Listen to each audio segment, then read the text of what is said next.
육아는 매일이 전쟁이라고들 하죠. 하지만 저에게 육아는 기록하고 싶은 시간이었습니다. 첫 뒤집기, 첫 걸음마, 처음 불러준 엄마라는 말. 그 모든 순간이 기적 같았고 기억하고 싶었어요. 그래서 저는 그날의 이야기들을 짧게 써서 SNS에 올렸습니다. 낮잠 자다 깬 아기 얼굴, 손으로 고구마를 쥐고 먹다 입 주변을 노랗게 물들인 모습, 밤마다 30분 간격으로 깨는 패턴까지. 피곤했지만 그 피로마저 사랑스러웠습니다. 팔로워는 대부분 또래 엄마들이었고 다들 비슷한 댓글을 달아줬어요. 저도 똑같아요. 우리 애도 매일 고구마 싸움이에요. 흐흐. 이런 일상 너무 공감돼요.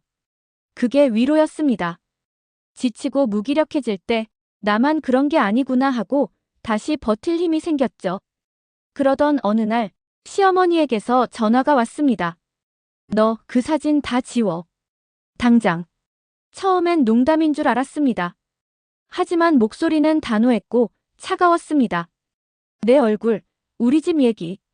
동의도 안 받고 왜 올려? 그거 명예훼손이야. 멍했습니다. 아무런 악의도 없었고 누구를 비난한 것도 아니고 그저 제 하루를 적었을 뿐인데 그 순간 제 하루의 기억들이 고소감이라는 단어로 통째로 뒤덮였습니다. 제가 쓴 건 그저 육아 일기였을 뿐이었는데요. 그날 밤 SNS를 다시 들여다보며 저는 조용히 한 줄 한 줄을 지워가기 시작했습니다. 이건 단지 기록이었을까? 아니면 누군가의 사생활 침해였을까? 모르겠습니다. 하지만 분명한 건 하나 있었습니다. 그 이후로 저는 키보드를 두드릴 때마다 누군가의 얼굴을 떠올리게 되었다는 것. 글을 쓰는 일이 더 이상 자유롭지 않게 되었다는 것. 그날 이후 시어머니의 말은 제 마음속에 깊은 그림자를 드리웠습니다. 나는 단지 내가 겪은 하루를 기록했을 뿐이었는데 언제부턴가 글을 쓰려 하면 머릿속이 복잡해졌습니다. 혹시 이 말도 누군가에게 불쾌할까? 이 사진은 누가 찍힌 거지? 혹시 어머님이 배경에 있었나? 가족이라는 존재가 나의 일상 속 모든 경계선이 되어버린 느낌이었습니다. 남편에게 조심스럽게 말했죠. 당신 엄마가 나 고소할 수도 있겠다고 말했어. 남편은 당황하며 말했어요. 그건 그냥 화나서 하신 말이지 진심은 아니었을 거야. 하지만 저는 그 진심이 무엇이든 이미 제 마음속에는 상처가 생겼다는 사실만 남아 있었습니다. 글 하나 올릴 때마다 주저하게 되고 댓글을 달아준 친구들에게도 미안해지기 시작했어요. 혹시라도 또 누군가가 그런 글 가족 이야기인데 왜 밖으로 퍼뜨려? 라고 말할까봐. 어느 순간 우리 집 이야기라는 단어가 나를 억누르기 시작했습니다. 우리 집이라는 말 안엔 내가 없는 것 같았어요. 내가 느낀 것, 내가 겪은 일은 내가 써도 되는 게 아니게 된 것 같았습니다. 그때부터 저는 글을 멈췄습니다. 매일 밤 쓰던 짧은 글들, 눈으로만 읽던 작은 댓글들, 하루의 끝에서 받던 위로를 스스로 닫았습니다. 왜냐고요? 그것이 가족에게 폐를 끼치는 일이라면 나는 좋은 가족이 아니게 되는 것 같았거든요. 가족이라는 이유로 입을 닫고 손을 멈추고 생각을 숨겨야 한다는 걸 그때 처음으로 배웠습니다. 글을 멈춘 날들, 조용해진 피드, 댓글 알림이 사라진 화면을 멍하니 바라보며 저는 생각했습니다. 나는 내 감정을 어디에 말해야 할까? 그전까지는 SNS가 제 일기의 한 페이지였고 익명의 위로가 숨을 쉴 틈이었는데 이제는 그마저도 잃은 듯 했습니다. 다시 글을 쓴다고 상상하면 마음속에 먼저 떠오르는 건 시어머니의 표정이었습니다. 이런 글 또 썼냐고 묻는 눈빛. 말하지 않아도 들리는 그 말. 그건 감시였고 침묵을 강요하는 기류였습니다. 그 이후로 저는 글을 쓰는 손이 떨렸습니다. 단어 하나, 표현 하나에도 주저하며 머뭇거렸습니다. 누군가에게 상처가 되진 않을까, 또 고소라는 말이 돌아오진 않을까, 그 불안은 마치 그림자처럼 제 일상에 따라 붙었습니다.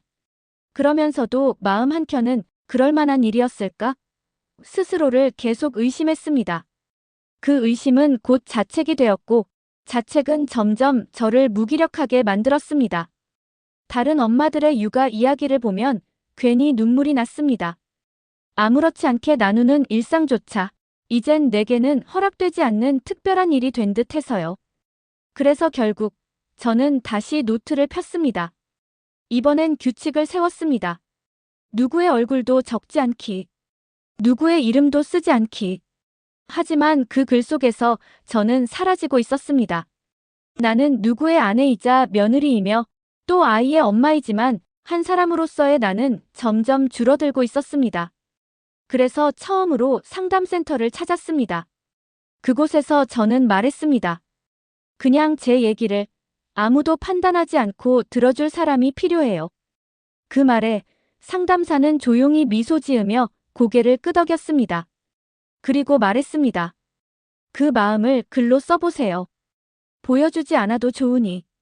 그 말에 울컥했어요. 보여주지 않아도 된다는 말. 그 자체가 자유였습니다. 그날 밤 저는 다시 펜을 들었습니다. 하루를 돌아보며 썼습니다. 오늘 아기가 밥을 먹다 고구마를 멀리 던졌던 일. 그걸 치우면서도 웃었던 나. 아무에게도 보이지 않아도 그 순간이 내 안에 기록된다는 것이 이제는 더없이 따뜻하게 느껴졌습니다.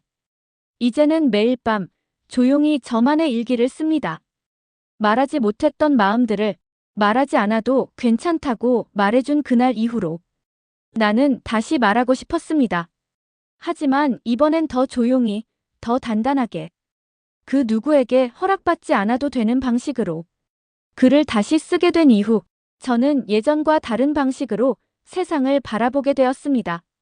이전에는 누가 내 글을 읽을까, 좋아요는 몇 개일까, 댓글은 얼마나 달릴까를 먼저 생각했다면 이제는 그저 그날의 내가 어떤 마음이었는지를 진심으로 마주하게 되었어요. 그건 엄마로서의 내가 아니라 한 사람으로서의 나를 기록하는 일이었습니다. 조용한 밤, 아이의 숨소리를 들으며 적는 한 줄의 글은 그날 하루 버틴 나를 끌어안는 포옹 같았어요. 그리고 그런 글들을 쌓아가다 보니 나는 조금씩 달라져 있었습니다. 이젠 누가 뭐라 해도 내 삶을 감히 고소당할 수 없는 내 권리로 여길 수 있게 됐습니다. 물론 여전히 시어머니는 무표정이지만 나는 예전처럼 움츠러들지 않았습니다. 남편에게도 말했어요. 나는 더 이상 내 하루를 숨기지 않을 거야. 기록은 내 호흡이야. 그 말에 남편은 한참을 듣더니 그래, 내가 행복한 게 제일 중요하잖아 하고 말했어요. 그날 이후 나는 나의 글을 누구도 아닌 나를 위해 씁니다. SNS가 아니어도 좋아요. 공개하지 않아도 충분히 좋습니다. 내가 나의 하루를 기억해준다는 것, 그것만으로도 나는 충분히 존재하고 있다는 증거니까요. 어쩌면 이 이야기를 듣고 있는 당신도 어딘가 말하지 못한 마음을 품고 계실지 모르겠습니다. 혹시 그렇다면 조용히 펜을 들어보세요. 누구에게도 보여주지 않아도 괜찮아요. 당신은 당신의 마음을 표현할 자격이 있는 사람입니다. 당신의 이야기를 지울 권리는 누구에게도 없습니다. 내가 나를 지키는 목소리. 이제는 누구의 허락도 없이 내 안에서 시작될 수 있음을 그걸 저는 깨달았습니다. 당신의 댓글 하나가 또 다른 누군가에겐 용기가 될 수 있습니다. 이 영상이 마음을 건드렸다면 좋아요와 구독, 알림 설정까지 부탁드릴게요. 우리의 이야기는 여기서 끝나지 않습니다.